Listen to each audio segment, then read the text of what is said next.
Family betrayal, they kicked me out, now they want my house.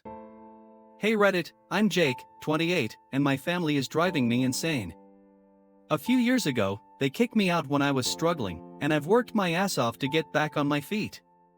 Now, after all the sacrifices I've made, they have the audacity to demand that I give up my house so my younger brother, Matt, 24, can have a fresh start. It's like they've completely forgotten how they treated me when I needed them most. Here's how I went from being the family black sheep to the only one with anything to show for myself, and how they're trying to take it all away. I come from a big family: my parents, John, 58, and Karen, 55, my two sisters, Emma, 30, and Claire, 26, and my younger brother, Matt. Growing up, we were the typical middle-class family: lots of noise, sibling rivalries, and parents who tried their best but weren't always perfect. My dad worked long hours at a factory, and my mom was a part-time receptionist.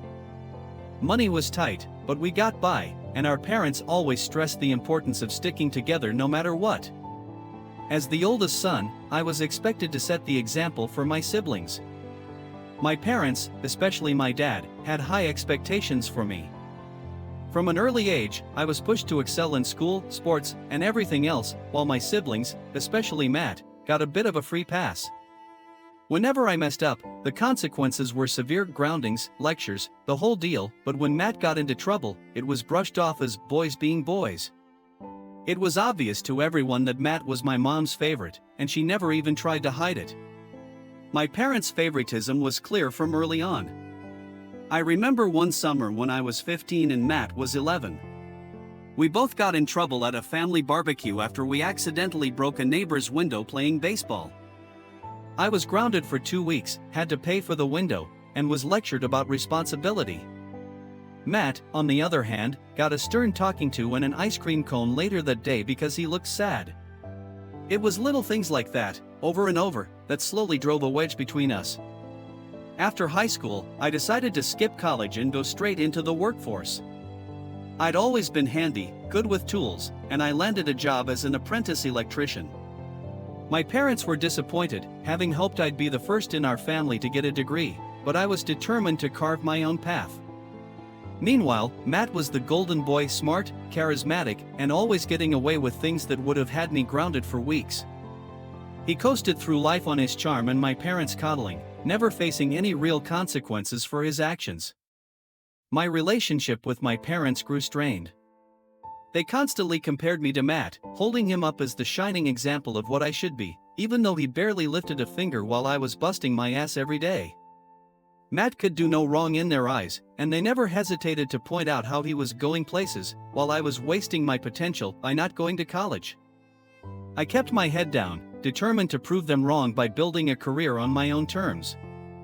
For a while, things were okay. I was working hard, saving up, and eventually moved into a small apartment. But life has a way of throwing curveballs. In my early 20s, I got laid off from my job due to budget cuts, and everything spiraled from there. I struggled to find steady work, bouncing between temp jobs and doing odd gigs to make ends meet. I fell behind on rent, my car broke down, and I was barely scraping by. Desperate and with no other options, I swallowed my pride and asked my parents if I could move back home for a bit until I got back on my feet. But instead of support, all I got was a hard no. My dad told me I needed to man up and figure things out on my own. He said it was time for me to stop being a failure and start acting like an adult. My mom just sighed and said they didn't have the space, even though there was an empty guest room and Matt had the entire basement to himself. They acted like I was some kind of burden, an embarrassment to the family. I tried pleading with them, explaining how hard I was trying, but they were firm I wasn't welcome. I remember standing on their porch that night, feeling the cold bite of the wind and the sting of their rejection. My parents closed the door, leaving me out there, and I felt this overwhelming sense of betrayal. My own family, the people who were supposed to have my back, had turned me away when I needed them most. I was angry, hurt, and completely lost. With nowhere else to go, I ended up crashing on friends' couches, living out of my car for a while, and doing whatever I could to survive. I hit rock bottom more times than I can count, eating dollar menu meals, showering at the gym, and struggling to stay afloat. I worked nights as a janitor, flipped burgers at a fast food joint, and even clean gutters for cash when I could find the work. It was humiliating to be working so hard and still coming up short, but I refused to give up. My sisters, Emma and Claire, tried to help when they could, slipping me some cash or letting me stay over occasionally, but they had their own lives to deal with. Emma was newly married, trying to balance work and her own family, while Claire was finishing college and couldn't do much more than offer moral support. They'd listen to me vent, but they were just as fed up with our parents as I was.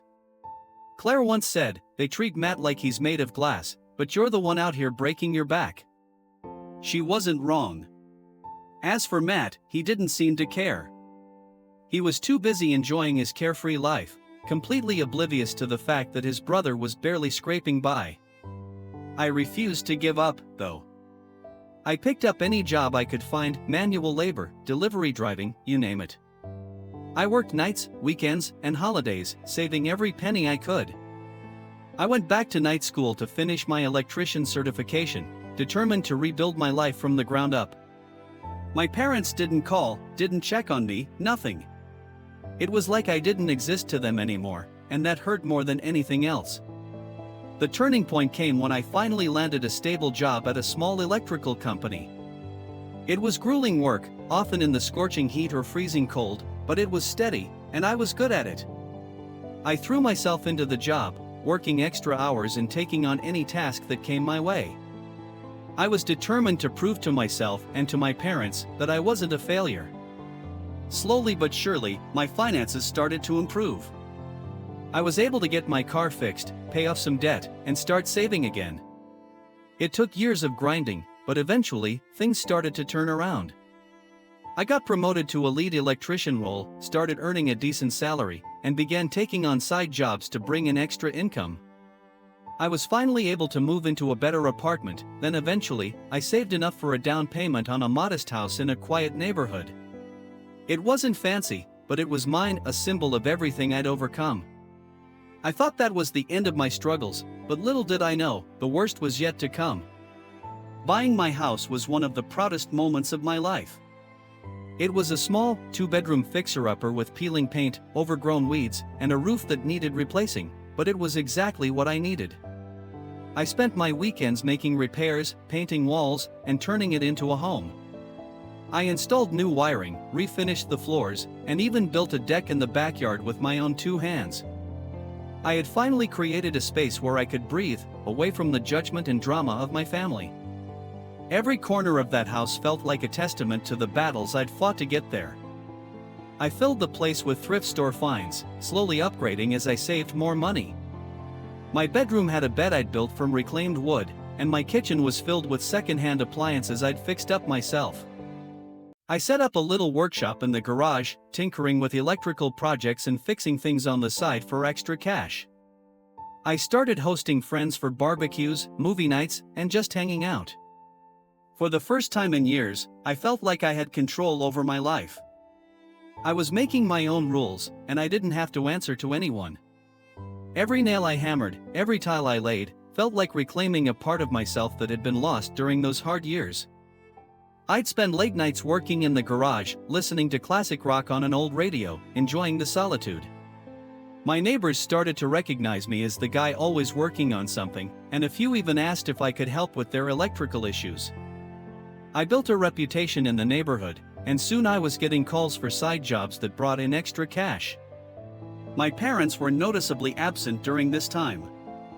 I'd occasionally get a text from my mom, usually something generic like "hope you're doing well" or "miss you," but there was no real effort to reconnect. I didn't mind, it was better this way. They hadn't been there when I needed them, so why should I bend over backward to keep them in my life now? I'd scroll past their social media posts showing family gatherings I wasn't invited to and feel a twinge of sadness, but I pushed it down. I was better off focusing on the future I was building.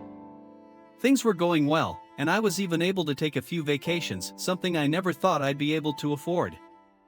I felt like I was finally living the life I'd always wanted, without the weight of my family's expectations dragging me down. I'd send my sisters pictures from my trips, and they'd always respond with excitement and encouragement. Emma and I stayed close, she'd often visit with her kids, and I loved playing the cool uncle. Claire would drop by occasionally too, usually bringing over a bottle of wine and catching me up on her life. But my parents never reached out, never asked about my life. It was like we were strangers, and I'd made peace with that. But then, about a year after I bought the house, Matt's life started to fall apart. He had been living the good life, partying, hanging out with friends, and bouncing between dead-end jobs that he never seemed to stick with. My parents had always been soft on him, making excuses for his behavior and bailing him out whenever he screwed up. But things hit a breaking point when he got fired from his latest job for showing up drunk and couldn't pay his bills. He moved back in with my parents, and suddenly, the golden boy was becoming a problem. Matt was drinking too much, staying out late, and causing all kinds of trouble. My parents were constantly stressed, complaining to anyone who would listen about how hard it was to deal with him. I'd hear bits and pieces from my sisters, who were both fed up with Matt's antics but didn't know how to help. My mom would call, ranting about how Matt was ruining his life, but never once did she hold him accountable. It was always someone else's fault, his boss, his friends, the economy, anything but Matt's own bad decisions. I kept my distance, not wanting to get involved. I'd worked too hard to build my own life, and I wasn't about to get sucked back into their drama. But then, one Sunday afternoon, my mom called and asked me to come over for dinner. She said they wanted to talk about something important, and against my better judgment, I agreed. When I walked into the house, I was greeted by the familiar tension that always seemed to linger between my parents and Matt. He was slouched on the couch, looking hungover, while my dad paced the kitchen, muttering under his breath. My mom ushered me into the dining room, where my sisters were already sitting, looking just as uneasy as I felt. The atmosphere was thick with unspoken words, and I could feel the weight of whatever was about to happen. After some awkward small talk, my dad cleared his throat and launched into a speech that felt rehearsed. "Jake, we've been thinking a lot about Matt's situation," he began, glancing over at my mom, who nodded in agreement. "He's struggling, and we're at our wits' end trying to help him get back on his feet." I nodded, bracing myself for whatever was coming next. I had a sinking feeling this wasn't going to be a simple request for advice. "He needs a fresh start," my mom chimed in, her voice laced with that familiar tone of entitlement. "And we think the best thing for him would be to have a place of his own, a stable environment where he can regroup and get his life together." "That's great," I said cautiously, "but what does that have to do with me?" My dad took a deep breath, as if he was preparing to drop a bomb. "We were hoping you'd let Matt move into your house, at least for a while." I stared at them, stunned. "You want me to let Matt live in my house? Why?" My mom jumped in before my dad could answer. "It's not just about letting him live there. We think it would be best if Matt could have the house permanently. It's the perfect size for him, and you're doing well enough that you could find something better." I couldn't believe what I was hearing. They wanted me to give up the house I'd worked so hard for just so Matt could have a fresh start?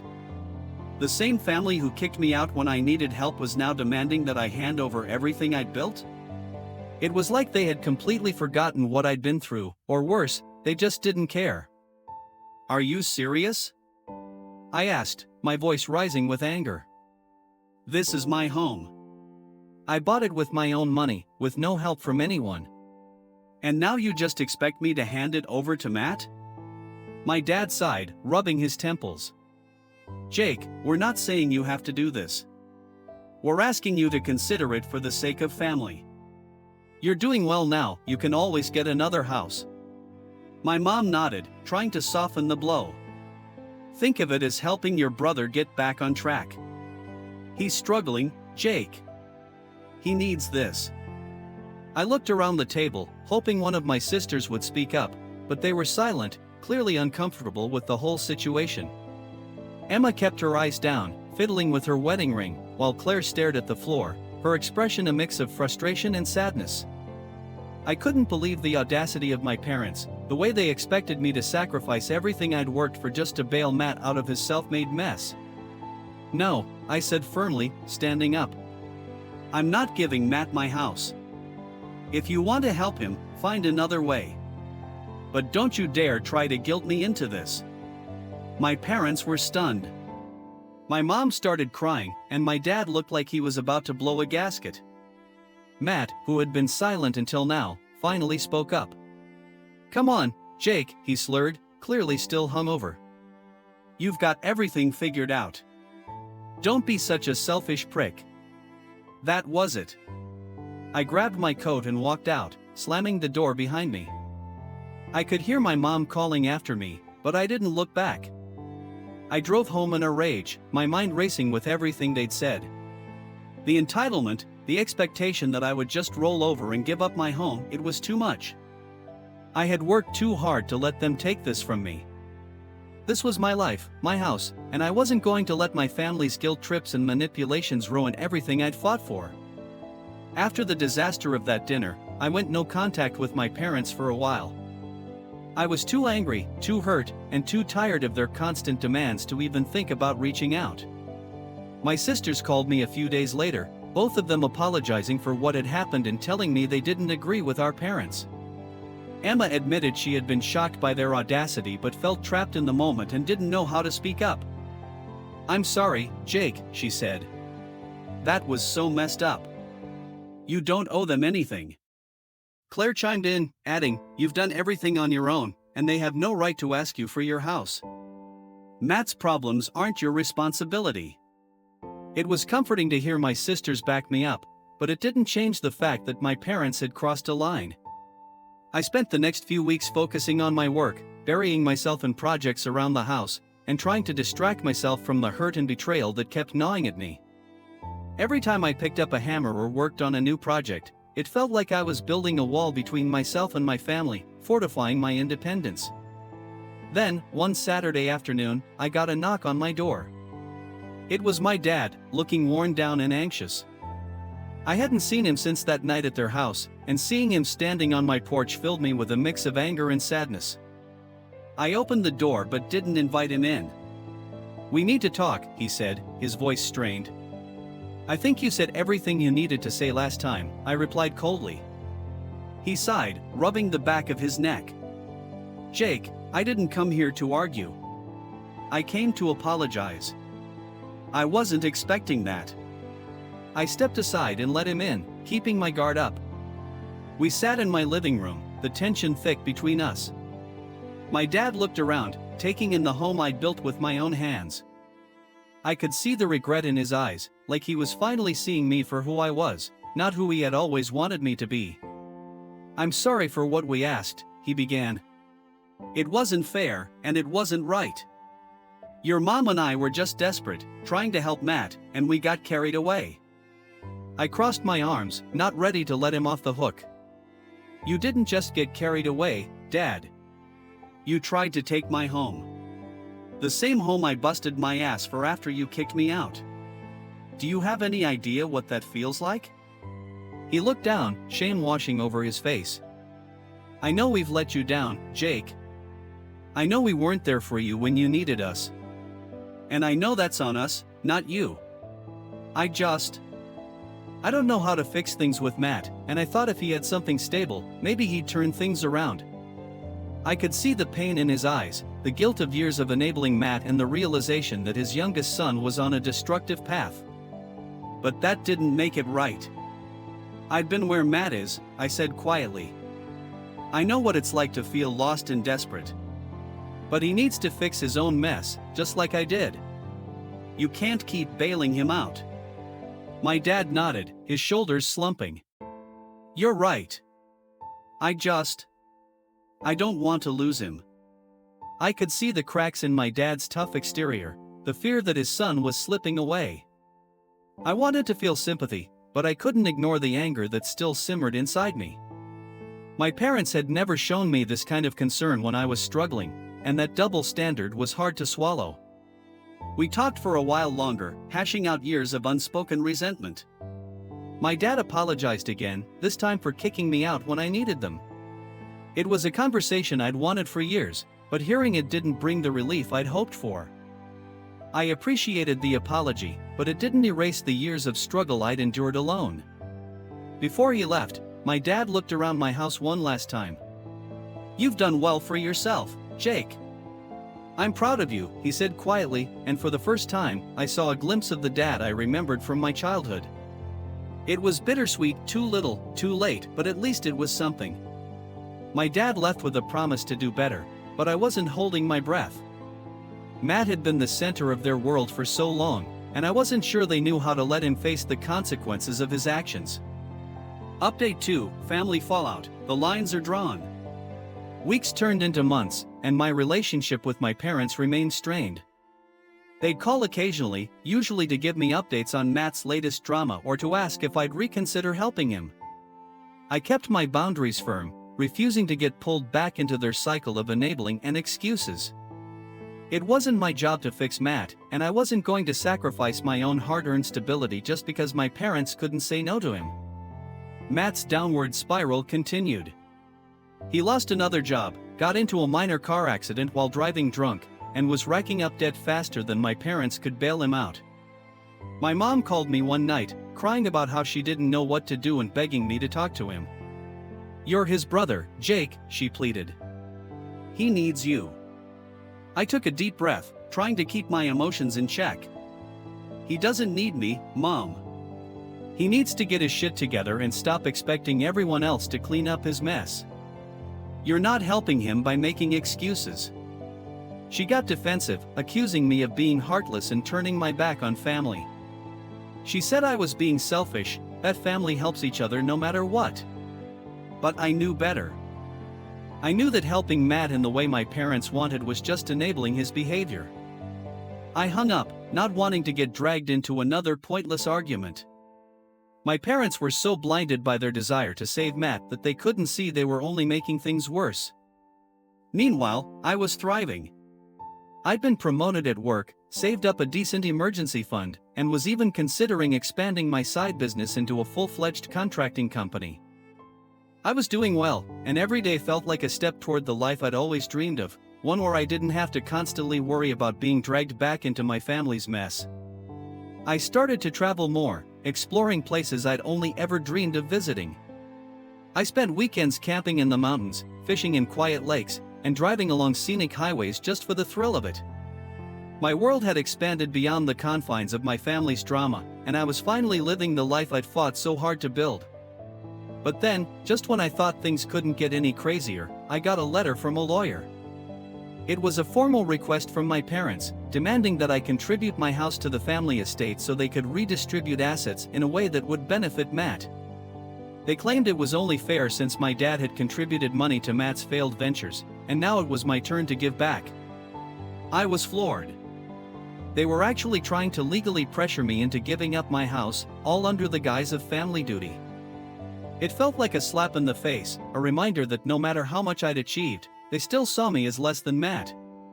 I called the lawyer's office and made it clear that I had no intention of complying, but the audacity of the whole thing left me reeling. I called my parents, furious, and demanded to know what the hell they were thinking. My dad tried to justify it, saying they were just trying to find a way to support Matt without everyone losing everything. My mom chimed in, claiming it was the only way to keep Matt from ruining his life completely.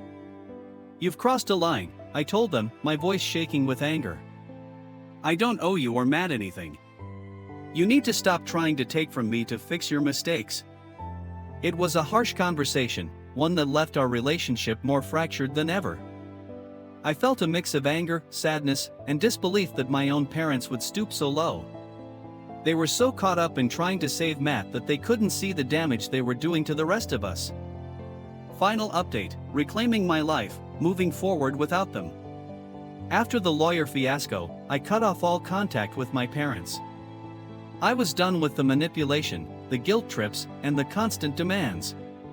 My sisters were supportive, and we stayed close, but they also had to deal with the fallout of our parents' toxic behavior. Emma and Claire both told me they were proud of me for standing my ground, but I could see the toll it was taking on them too. Emma, especially, struggled. She was the oldest, always the peacemaker, and she felt caught between supporting me and trying to keep our parents from completely unraveling. She'd call me sometimes, late at night, venting about how exhausting it was to keep trying to hold the family together when everything was falling apart. "I don't know how you dealt with this for so long," she admitted one night. I'm so tired, Jake. I just want them to see what they're doing. Claire, on the other hand, was more direct. She distanced herself from our parents too, fed up with their constant coddling of Matt and their inability to see the bigger picture. She was finishing her master's degree and planning to move out of state, putting even more distance between her and the family drama. Matt's downward spiral continued, and he eventually ended up in rehab after a DUI.